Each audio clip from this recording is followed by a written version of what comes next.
What's cracking, people? What's good, gang? Big ups all the Slime Alliance. I'm Theo King, this is Slimehouse TV, and welcome back to a brand new toy making episode. And what you just saw there was my very over the top, very unnecessary way of letting you know that I now have a respirator mask. So in the last episode, I had quite a lot of people get in touch with me, concerned that I wasn't wearing one of these while I mixed resin. So just rest assured now that any resin that I play with in the future, I'll be wearing this mask. And we did a lot of resin mixing in the last episode, but in this one today, we're going to be doing more mold making, silicone pouring, that kind of thing, degassing, all stuff that up until a few days ago, I'd never done before. Now, if this is your first time checking out the channel, then this is no kind of tutorial or anything like that. This is me trying a thing and me taking you along with me on that journey. So I make lots of mistakes, I do lots of things wrong, but by the end of it, we at least get something and we get a little bit further towards that toy making dream that I want to do from this studio, making toys in-house, in this factory, and being able to send them out all around the world. So in today's episode, like I said, I'm going to do some silicone pouring, and it's been very eventful. There's things that I did at the start of this video that now I'm looking back and thinking, why did I do it that way? Because I've learned so much just in the past 5 days.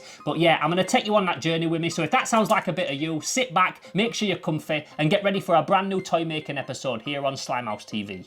Let's do this.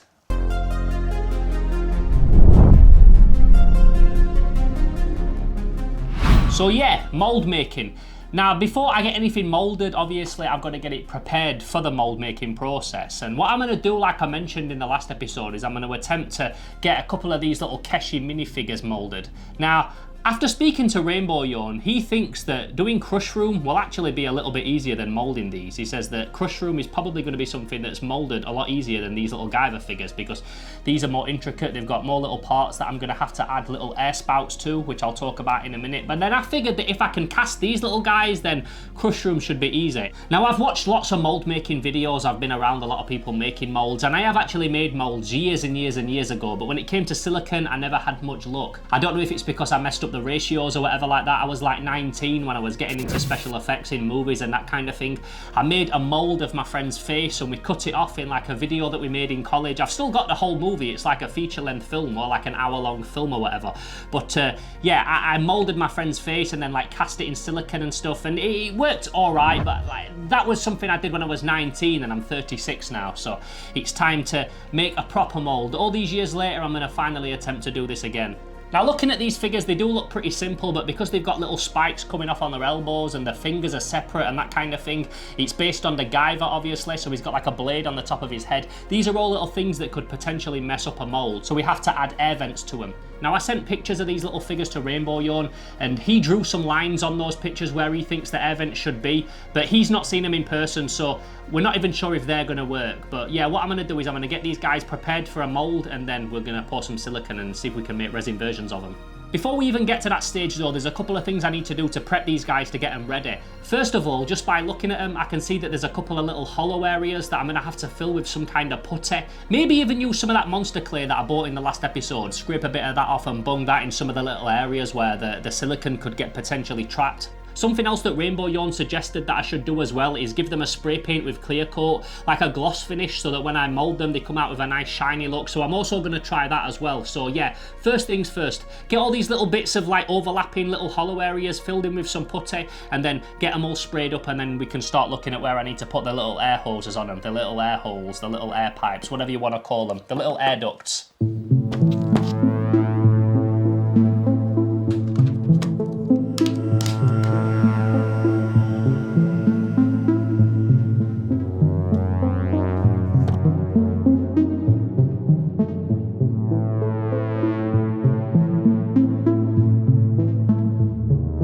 When you're doing anything like this, the best thing to do is just over prepare before you get down to doing the actual task at hand, and then it's just one less thing to worry about when you're doing it. So like underneath his head, he has a little spike on his chin, and that would just kind of creating a little overlap here in his neck area. So what I've done is just fill that in. It does nothing to affect the sculpt, it's not going to ruin it or anything like that, but it just makes it much easier to cast, and hopefully means that we won't get any problems in that area at least. So just got to add a little bit under his shoulder blades at the back, and then we can get him ready for some clear coat.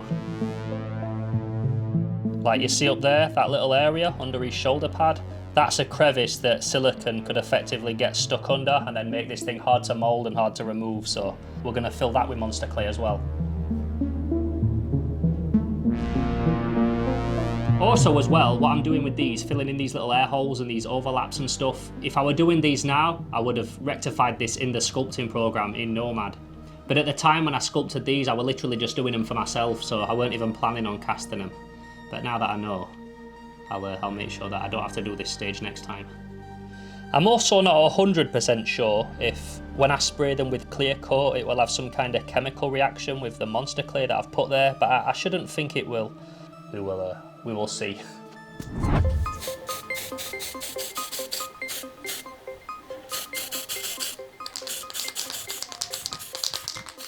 So I gave them a coat of satin varnish. I didn't have any gloss, but satin will be fine. It will give a very similar finish. And it's kind of funny because normally when I do my 3D printed figures that are prototypes, like my concept figures just for myself, doing a lacquer on them is like the final part of the process. It's the thing that we do at the very end to like finish them off. It's kind of strange doing this as like an early stage in the toy production of doing resin, that we spray this on like first, but when we do the 3D printed stuff, it's the last stage. Yeah, it's just, it feels weird to me. Okay, so they've dried.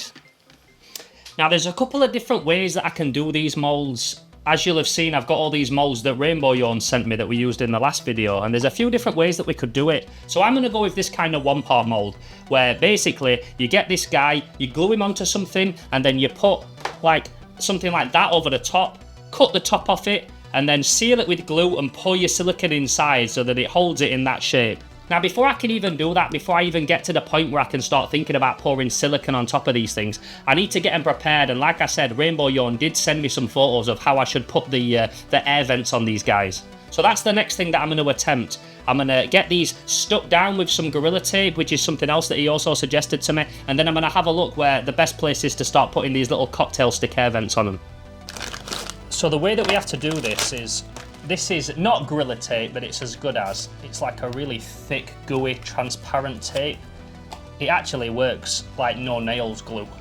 It's really, really strong. And what I've basically got to do is cut a little square of it and then use that to stick this guy.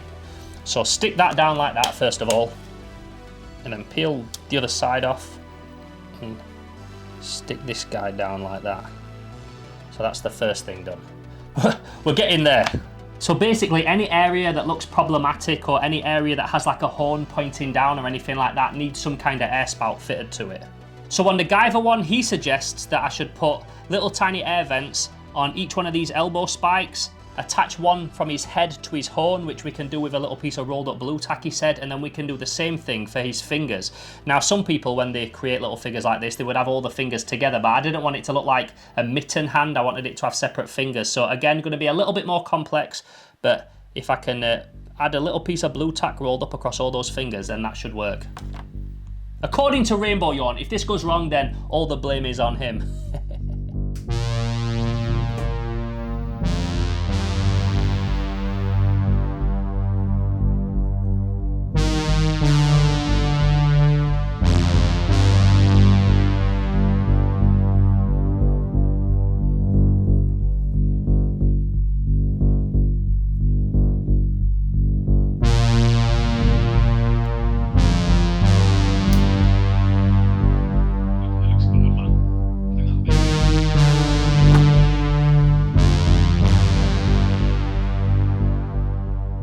Well, that took ages.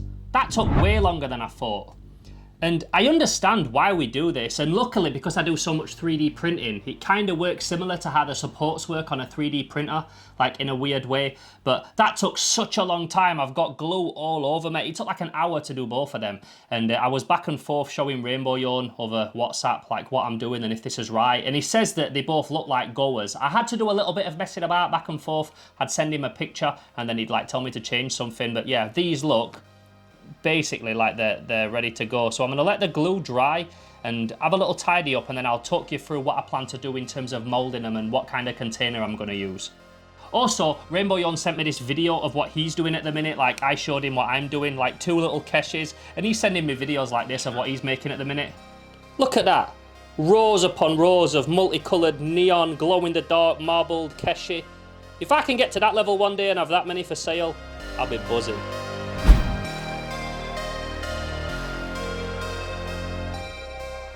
Nah, The thing that we have to bear in mind is that silicone isn't cheap. As you saw in the last episode, it cost quite a bit for silicone, so we don't want to use more than necessary. We also don't want to be wasting silicone. Now if I put that over there, I'll get a close-up shot so you can see. It does fit it perfectly, but it feels to me like it's going to use a lot more silicone than is necessary. Like it's going to use, maybe not too much more, but like more than it needs to use. And for me, that's not good because I obviously want to get as much as I can out of this silicone while I'm learning how to do this. But the other option I've got is something else that I do have lots of. I regularly go through a lot of these, and you'll know this if you watch my videos, and it's this. So this is an empty can of Monster, and to me that is kind of like the perfect shape, I think. The perfect size, the perfect width. So what I'm going to do is give this a cut and see if that makes any difference, and if I could use one of these, because if I do, then I go through these all the time and I have loads of them. I just crush them and throw them into scrap. So yeah, this could work. Let's have a look. Yeah, it's absolutely perfect. I couldn't ask for a better size cylinder. It literally is the perfect size shape for what I need. So I'll get that glued down, and hopefully if this works, if that metal doesn't interfere with the silicone or anything like that, then we'll be on to a winner. When I was younger, we used to go to abandoned buildings and take pictures of graffiti because I was obsessed with graffiti. And quite often you would find cans like thrown in corners and next to old mattresses in weird rooms that were like cut up because people had been using them for smoking stuff that they shouldn't have been. I hope nobody sees these outside my house next to the bin or anything and thinks something dodgy's going on. So let's go for it. Let's get this thing glued down. And I've been told to cake it on as well. Get this on really, really thick so that we don't get any silicone leaking underneath it. I've done it wrong. This one's fine, this one I've done wrong. It's touching on the inside. So I've got to cut this off and start it again. Bloody hell fire. It's so hot today. It's so hot, there's like a heat wave outside. And we don't have aircon in England, so that's also not helping. Oh, see if I can fix this. Okay, I think I fixed it. It's quite a stressful situation as well, because not only are you doing something that you've never done before, you're also having to film it and make sure that things are lit properly and that the shots look good and that you're capturing everything clearly and that you're speaking clearly to camera and all this kind of thing. So on top of the fact that you've never done this before and you're worried if it'll even work, you're also having to make sure that you film it good as well. What I did is one of the vents were touching the inside wall of the tin, so I had to like kind of try and push it forward and then it snapped off, but I've managed to go in and fix it. So yeah, these should come out all right. And Rainbow Yonas has showed me that if they don't come out perfect, then it doesn't matter. We will be able to fix them. We will be able to add little air vents and stuff after when you push like a piece of tube through and add air vents after and stuff. But I'm just trying to get these as good as I can first try. So now that I've hopefully got both of them sorted, what I plan to do is go inside, get something to eat, have a little bit of a rest, and I'm going to come in and I'm going to start mixing silicone and degassing it and getting it ready to pour into these molds. I do kind of want to come back and do that tomorrow, but it can take like 24 hours for silicone to dry, so I want to get on this as early as possible, because if it works and we get to do it today, it means that tomorrow I'll be able to get them cut, get some resin poured into them, and effectively find out if these work tomorrow and like start pouring them tomorrow and casting them tomorrow. Tomorrow!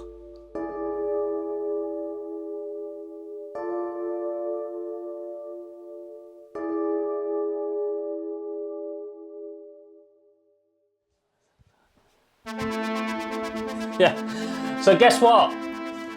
I didn't bother doing it yesterday. It was one of them.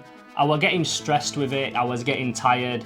There was a heat wave, like I said, going on, and just loads of things that were making it pretty hard for me to try and concentrate on what I was doing. And I thought, do you know what? If I'm using this degassing chamber for the first time, if I'm pouring silicone and stuff, I don't want to be messing it up and doing it wrong. I want to have like a good mind frame. And yesterday I just wasn't in the best place to be doing it. So yeah, I'd done for hours and hours. These little cocktail sticks took way longer than I wanted them to, and I was expecting them to take like an hour and a half, and they took like 4 hours to get to that point once I'd filmed everything and things. So I thought, yeah, I'll come back today with a fresh mind frame and we'll get on it. So the plan is now to get some silicone measured out, get it all in a tub, get it mixed together, and then get it in the vacuuming machine, and then pour it into these things. And we've got to leave it for 24 hours. That was another one of the reasons why yesterday I didn't want to start mixing it, because it was like 10 o'clock at night by the time I'd got back in here.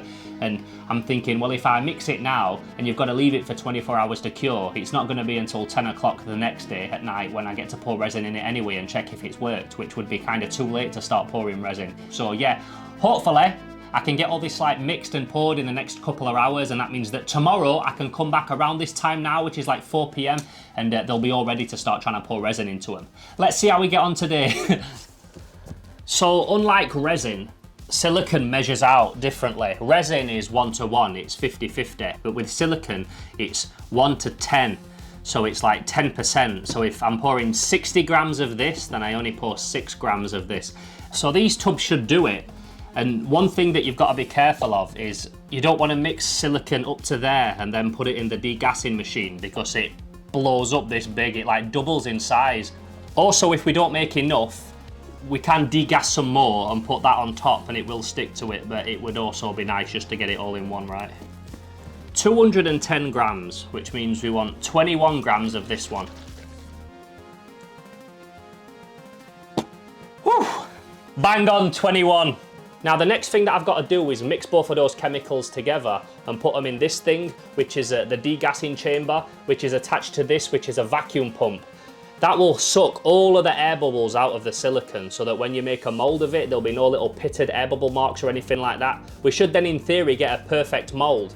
Before I can do that though, before I start mixing anything together, I know that this vacuum needs some new oil put in it, because my friend that I bought all this stuff off Booty told me that he drained the oil out. So yeah, I've got some oil. I'm gonna fill this up to the fill line. And then yeah, I'm gonna start mixing this stuff together and putting it in here. I'm also aware that in these videos, I do keep saying a lot like, not sure if this is gonna work, not sure how this is gonna turn out, and that's because I genuinely do not know. This is all trial and error. Nothing that I've done in these videos I have ever done before, other than mixing together a bit of resin and a bit of silicone years ago. I really am doing all this for the first time. And as a result of that, I genuinely do not know how any of this is gonna turn out, or if what I'm doing is right, or if it'll work. So you keep an eye on that fill line for me, because I can't see. Pour it into there. There we go.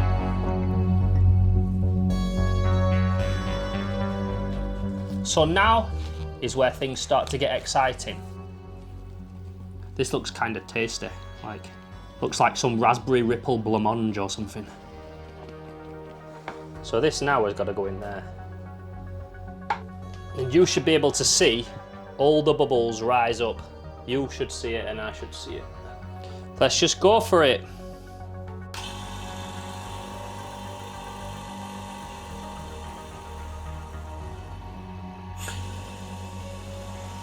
Maybe like that, is that the way? Is that right? That should be building up.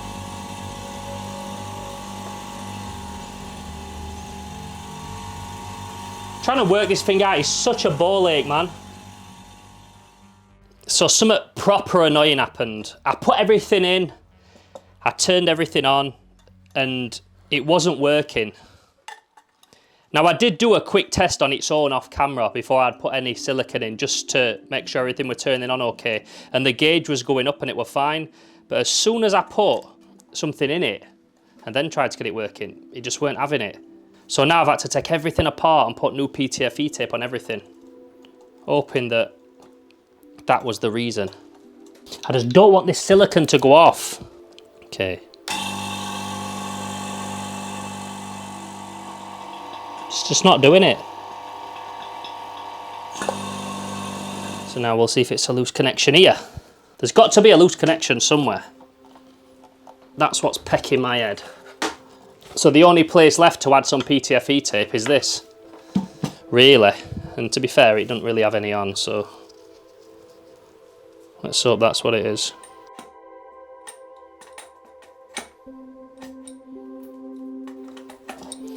And what's annoying is it was working a minute ago. It was working fine. That's why I poured the silicone to get it ready. quick test off camera just to make sure everything was turning on okay, so that something like this didn't happen. Okay, we try again. And if this don't work, I'm all out of ideas.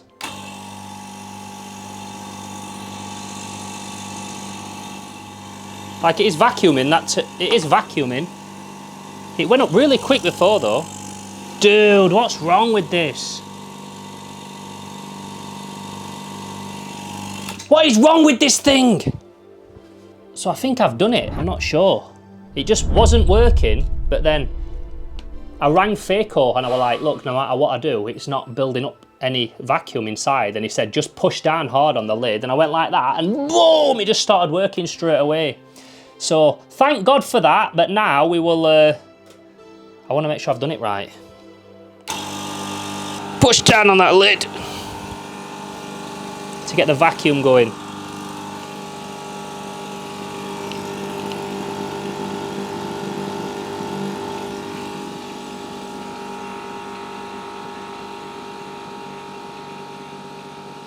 So good news and bad news. The bad news, first of all, is that the silicone was wasted. It had already cured by the time I found out what was wrong with the vacuum chamber, which is a real shame because, like I said, I don't want to waste any silicone and I've just wasted a whole chunk of it. But shouts to Faco for coming through again with that sound advice, because if it weren't for him, I wouldn't have had a clue what to do. And all he suggested was that I just put some pressure on top of it while it's initially starting to like suck the air out, and it worked to treat. So what I'm gonna do now, I will not be defeated, I will not be beaten. It's pretty late in the day, but I don't wanna not do this now because this was today's mission and I always wanna leave a day mission accomplished if I can. I'm gonna mix some more silicone up, get it degassed and get it poured into these molds. Let's do this.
So, they're finally poured. I feel very accomplished because, as you know if you've been watching this from the start, like, we've had so many little snags so far, and I'm just hoping that we don't hit any more before we get to actually pouring some resin in them. So these need to be left now for like 24 hours.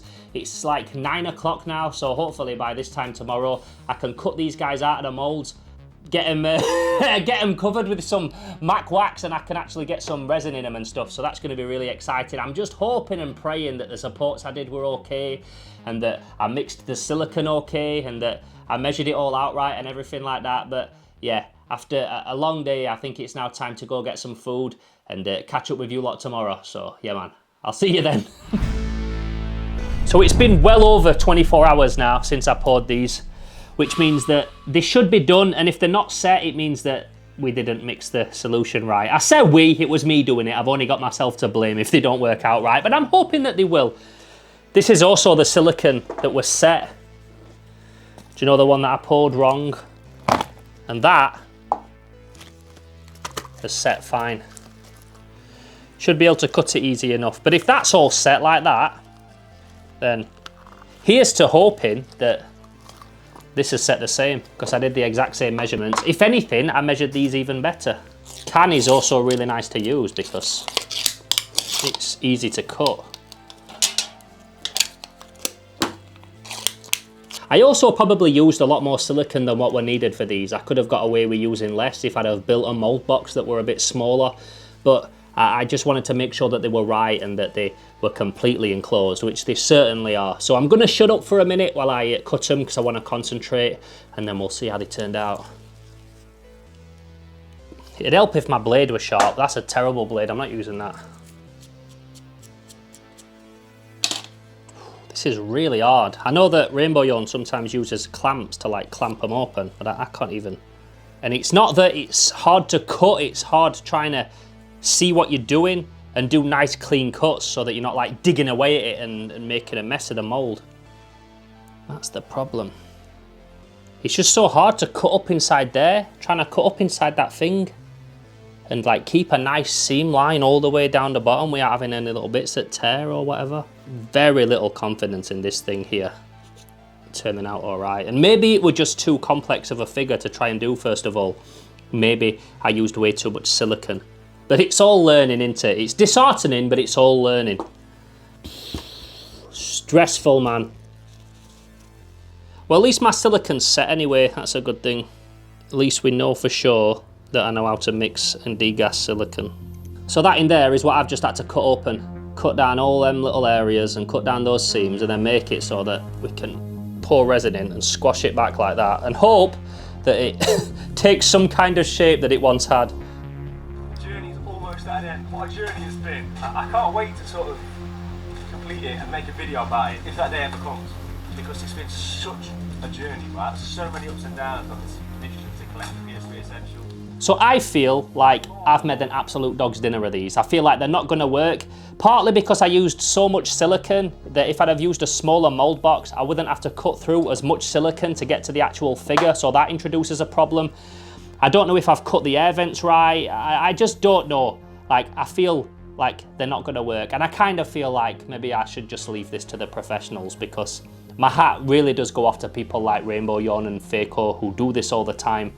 Because yeah, this has been such a long process just to get to here today. But I'm also feeling excited because what I'm gonna do now is pour some resin inside them. And like I said, I'm not sure how they're gonna turn out, but we will at least get something, I'm sure. We will at least get something. So yeah, here goes nothing.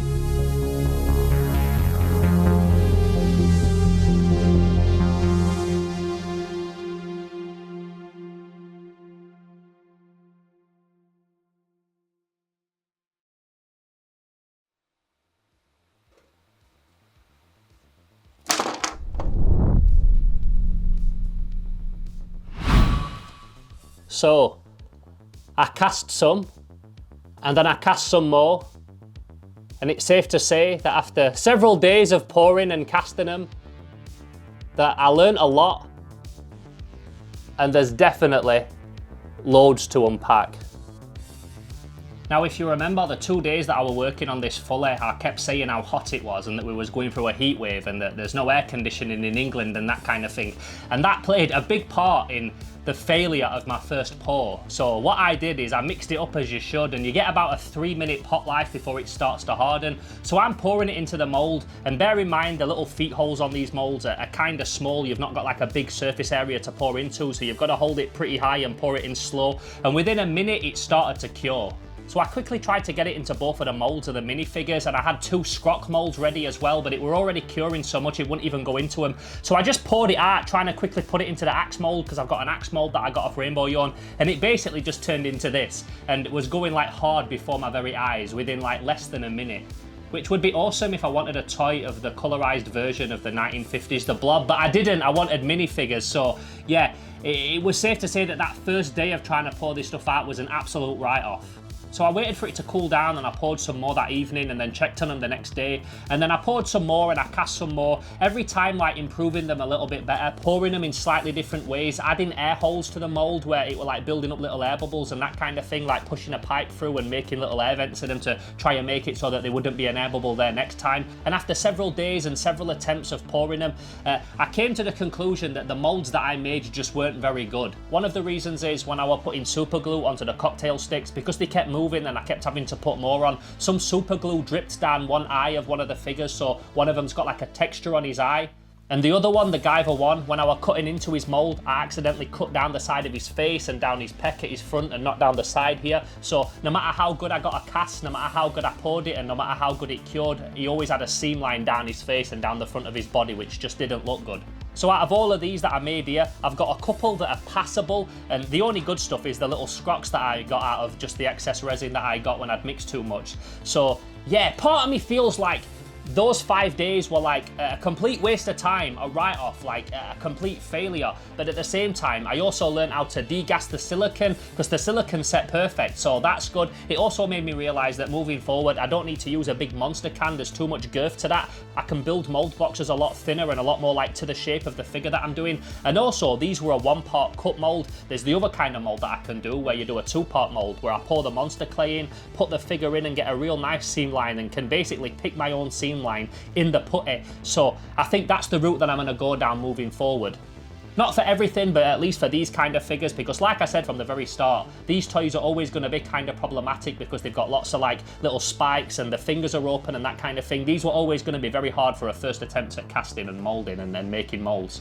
So that's the way that I'm going to try casting next. But I don't think I'm going to film a whole episode on that because it's going to be like very similar to this one. And also trying to film this stuff, like I said earlier, like trying to have cameras set up and talk to camera and try and make sure that everything's lit properly and the shots are looking cool and that kind of thing. It's very hard and it takes you out of it. And I really want to be in the zone and learning this stuff and like taking on board what I'm learning and like really processing what I'm doing. So I might film a little bit of it, but I'm not going to make a whole episode on it. Because yeah, trying to film yourself when you're pouring out expensive chemicals and you're trying to measure out exact amounts and that kind of thing and then degas it in a machine that you've never used and stuff, it's just not it.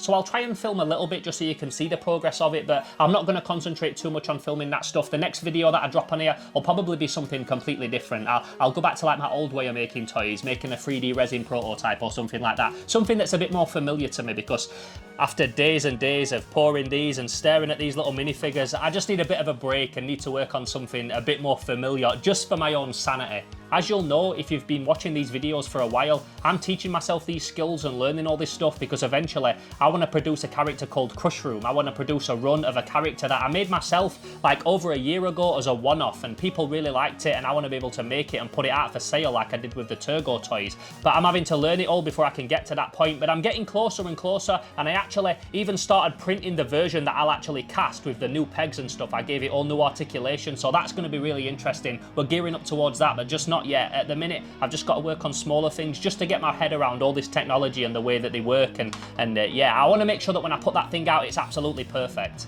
Also, any of the stuff that you see me making these videos, when I actually get some stuff that's going to be actually usable, like the little scrocs and the other things moving forward, I'm going to be selling them all exclusively over on my Patreon. So if that sounds like a bit of you, head over to patreon.com/SlimeHouseTV, and anybody that joins the Slime Alliance tier or above is going to get exclusive access to all the stuff that I make during this learning period. Also, as you can imagine, I'm going through a lot of materials and stuff, so anybody that joins that, it's also such a massive help towards this brand and everything that I'm doing at the minute. But I just want to say that if you did join me for this video today, I know it's very different to the stuff that you might have seen me do on this channel before, but I really do appreciate you being here. And yeah, I really hope that you join me for the next video, which, like I said, is not going to be another toy making video like this because I want to kind of do that off camera, but I've got some really cool ideas of the next episode that I want to drop on this channel. So look out for that, and I hope to see you there. So in the meantime, I'm Theo Kane, this is Slimehouse TV, and I'm gone. Bye.